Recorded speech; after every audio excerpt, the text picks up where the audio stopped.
அனைவருக்கும் வணக்கம். நான் திருப்பூர்லேருந்து பிரசன்னதோட ஈஸ்வரிராஜுங்க. நம்ம இந்த பதிவில் பார்க்குறது மார்கழி மாத பலன்கள் மிதுன ராசிக்கு எப்படி இருக்குது அப்படிங்கிறத பார்க்கலாம். அதாவது மிதுன ராசிக்காரங்க அப்படின்னாலே எப்பயுமே ஒரு சுறுசுறுப்போட செயல்படுவீங்க. இப்போ இந்த காலகட்டம் உங்கள் ராசியிலேயே குரு பகவான் அமர்ந்திருக்கிறாரு, ஏழுக்குடையவராகி அமர்ந்திருக்கிறாரு. அப்படிங்கிறப்ப நீங்கள் வரன் தேடி போகிறத விட உங்களை தேடி வரன் வரும். அதாவது இந்த காலகட்டம் திருமண பேச்சுவார்த்தைலாம் நடத்துவீங்க அப்படிங்கிறது தான். உங்கள் ராசியிலே குருபவன் அமர்ந்திருக்கிறதுனால இந்த காலகட்டம் கொஞ்சம் அலைச்சல் அப்படிங்கிறது கொடுக்கும். வேலையில் ஏதாவது தொழிலில் நீங்கள் கொஞ்சம் அலையக்கூடிய சூழ்நிலை உங்களுக்கு ஏற்படுத்தி கொடுக்கும். ஆனால் இருந்தாலும் தொழில் ரீதியாக வேலை ரீதியாக உங்களுக்கு நல்ல ஒரு அமைப்பு தான். உங்களுடைய மூத்த இளைய சகோதரர்கள் உங்களுடைய வளர்ச்சிக்கு பெரும் உறுதுணையாக இருப்பாங்க அப்படிங்கிறது தான். உங்கள் குழந்தைகளுக்கு சுபகாரியங்களை நடத்துறதுக்காண்டி நீங்கள் இந்த காலகட்டம் பேச்சுவார்த்தை இதெல்லாமே நடத்துவீங்க.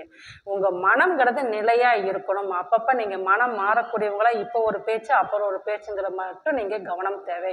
எப்பயுமே யோசனை பண்ணி நீங்கள் நிதானமாக ஒரு பேச்சு அப்படின்னா அதுலேயே நீங்கள் முடிவாக இருக்கிறப்ப கண்டிப்பாக இவை அனைத்துமே உங்களுக்கு சக்ஸஸ் ஆகும் அப்படிங்கிறது தான். அதே போல் இந்த பத்திரம் டாக்குமெண்ட் இந்த மாதிரி விஷயத்தில் நீங்கள் கையெழுத்து போட்டு யாருக்கோ ஜாமீன் போட்டு நீங்கள் பணம் வாங்கி கொடுக்கறது இந்த மாதிரி விஷயங்களாம் நீங்கள் கொஞ்சம் கவனம் தேவை. ரொம்ப நாள் இழுபறியாக ஒரு கோர்ட்டு கேஸ் பிரச்சனைகள்லாம் இருக்குது அப்படின்னு நினைக்கிறவங்க இந்த காலகட்டம் இதெல்லாமே உங்களுக்கு சாதகமாக வரும் அப்படிங்கிறது தான்.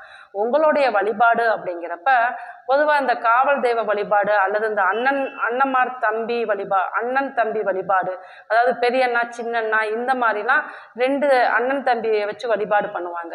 அந்த ஆலயங்களில் சென்று நீங்கள் வழிபாடு பண்ணுறது உங்களுக்கு நல்ல உங்களுடைய சகோதரர்கள் உங்களுக்கு ஒற்றுமை கிடைக்கிறதுக்கு இந்த வழிபாடு எடுக்கிறப்ப உங்களுக்கு கட்டாயம் உங்களுக்கு நல்ல பலனே கொடுக்கும் அப்படிங்கிறதா.